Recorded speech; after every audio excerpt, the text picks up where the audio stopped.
step up. And I'm very pleased to say that within the last few years, some truly extraordinary, to my age, young generation Greek Americans have stepped up to carry on this very, very important message. And so our keynote address today will be given by Michael Psaros, and he's the co-founder and co-manager of KPS Capital Partners. And they manage equity funds of $5 billion are under their management. They have saved tens of thousands of jobs in the U.S. industry and various manufacturing facilities. They have 98 manufacturing facilities in 23 countries, employing 42,000 people. But his business success is simply a small part of his focus. And he and his wife Robin have endowed a chair in business administration at Georgetown University's McDonough School of Business, and he serves as the vice chair of the Executive Board of Advisors and is on the Board of Advisors of the Georgetown University Center for Financial Markets and Policies. And within the Greek American community and the Greek Orthodox Church, he has risen very quickly to the top. He is an archon of the Ecumenical Patriarchate of the Order of St. Andrew. He's on the Archdiocesan Council. He's a member of Faith, Leadership 100, then the Hellenic Initiative. I mentioned where he has established a chair as his alma mater, Georgetown University. And we're also very proud to have with us in this Armed Services Committee room that pays homage to our American military. We're very happy to have Mike's uncle, Perry Psaros, who served with distinction in the Air Force, retired as a colonel, and his father, George Psaros, who served in the United States Army as a lieutenant. And if I could ask them and their wives to please stand so they can be recognized.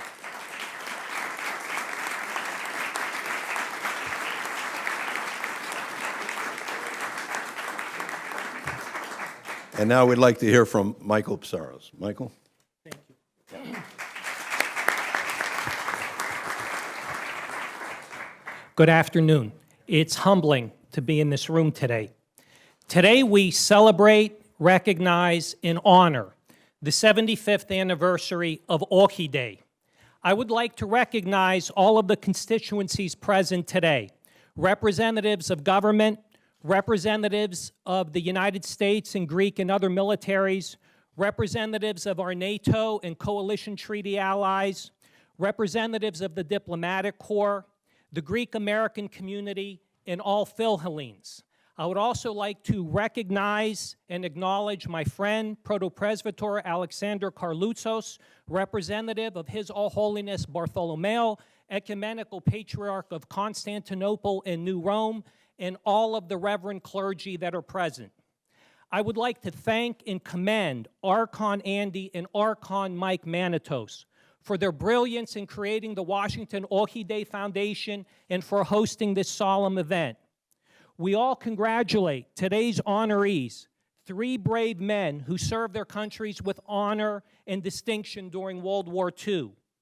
We gather here today to honor and recognize the millions of men and women who fought for their countries, for the future of the world, for freedom, democracy, and the American way. As a Greek American, I believe in American exceptionalism. We all do. Our community understands viscerally, emotionally, and passionately that the United States of America is and always will be the land of opportunity, a shining city on the hill, a beacon of hope for the world, and the place that has fulfilled the dreams of tens of millions of immigrants for centuries. The men and women who fought and died in World War II fought not just for our countries, but also for an idea. That idea was created over 2,500 years ago in ancient Greece. The idea of the primacy of the individual in society, of free will, of free choice, of free expression, and of free action. An idea that would lead to the utter rejection of tyranny, of subjugation, and oppression. The United States is the world's oldest democracy and continuing democratic experiment. I remind you that the Greek word demokratia, democracy, is nothing more than an expression of the same idea created by the Greeks 2,500 years ago. probably best expressed by the words that the government should be of the people, by the people, and for the people. Not a government for the king, for the emperor, absolutely not for the sultan, the tyrant, and the dictator. Ohi Day is not a discrete event that occurred 75 years ago. Rather, it is an epic event in the continuum of 2,500 years of Greeks saying Ohi, and thus inspiring the world. Through the continuum over the millennia, Greeks again and again have endured wars, struggles, and mortal conflicts in defense of liberty. This idea is part of our culture, our language, our soul, and our religion. Ohi Day didn't just happen in a vacuum. The weight of our history and our culture inspired Prime Minister Metaxas on that fateful day, on that fateful moment. Let us reflect on this continuum, because Ohi Day has so many other Hellenic and Orthodox precedents of historic importance.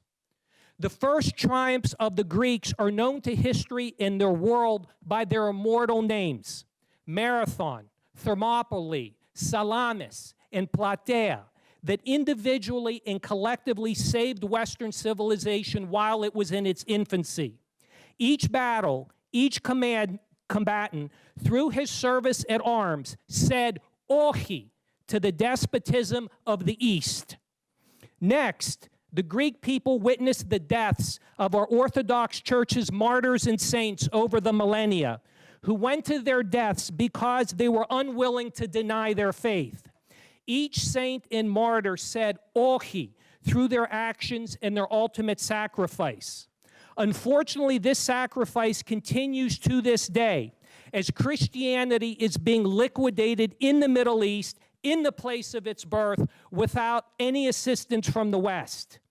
Each monk hanging onto his monastery in Mosul, hanging onto his monastery in Marmat in Iraq, or each Christian that refuses to deny his faith in the Holy Land in the Middle East is proclaiming Ohi every day.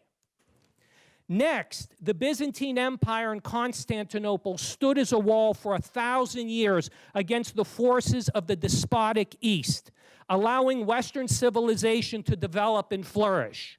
Each and every time an Eastern invader was repulsed from the walls of Constantinople, the Greeks said, Ohi. After the fall of Constantinople came 400 years of enslavement and bondage of the Greeks and other Christian peoples in the Balkans by the Ottoman Turks. For 400 years, we fought to maintain our identity, our customs, our culture, our language, and our religion. Every Greek worldwide is taught as a child the expression Kalitera mias horas elefteri zoe, para 40 χρόνια σκλαβιά και φυλακή, which means better 1 hour of freedom than 40 years of slavery and imprisonment. Every Greek who spoke those words during those 400 dark and savage years of occupation, and every Greek family who secretly prayed in front of an icon in their home during those 400 years of occupation said, Ohi. After 400 years of saying Ohi, Greece was the first nation to achieve freedom and independence from the Turks in 1821, a watershed moment in the history of human freedom, a moment that led to the subsequent liberation of all Christian nations and peoples in the Balkans.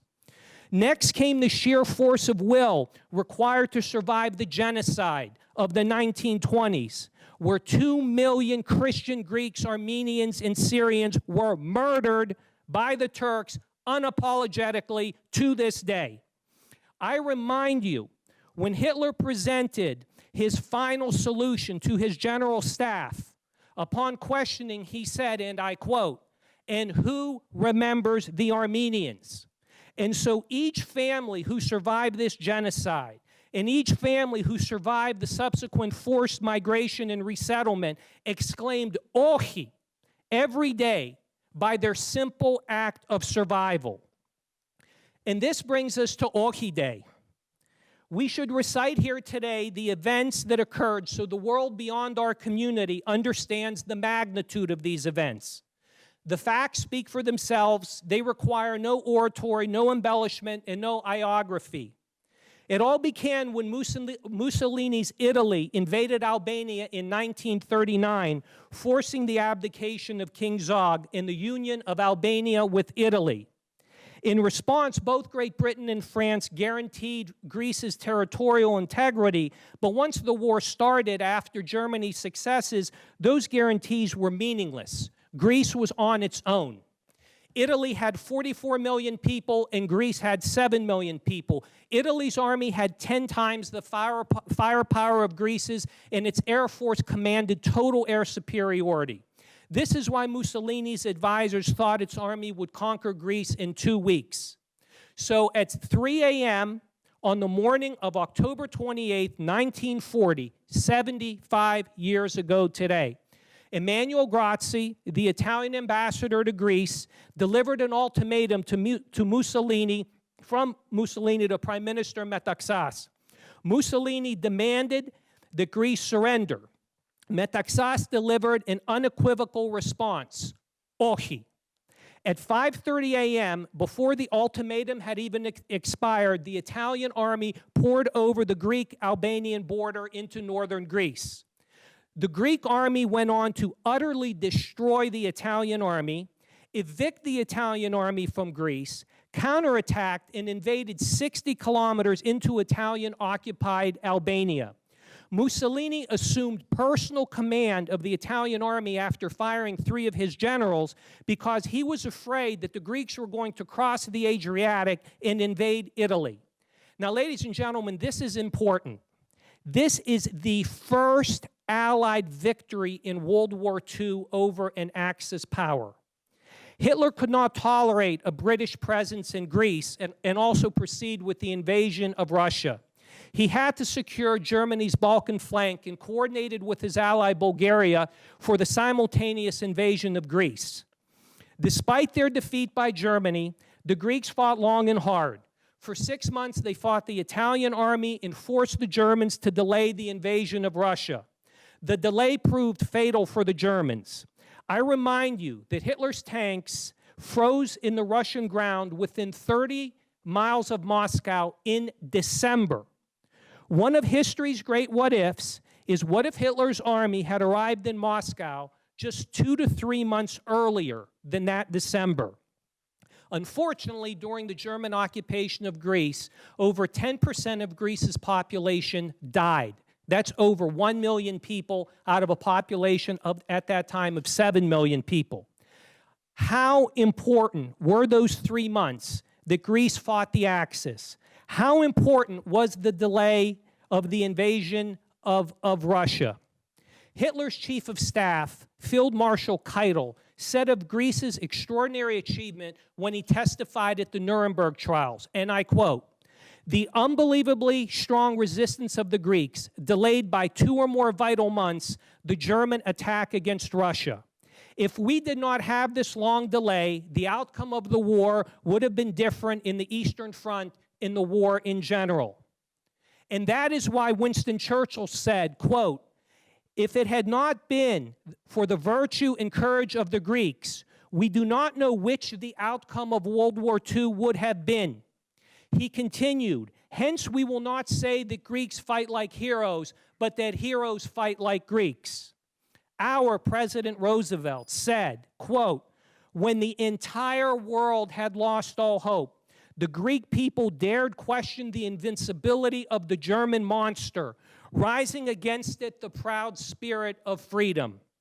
And finally, Joseph Stalin said, and I quote, "I am sorry because I shall not live long enough to thank the Greek people whose resistance decided World War II." I repeat, whose resistance decided World War II. You fought unarmed and won, small against big. You gave us time to defend ourselves. We owe you our gratitude. So, ladies and gentlemen, honorees, please join me with pride in saying, "Ohi."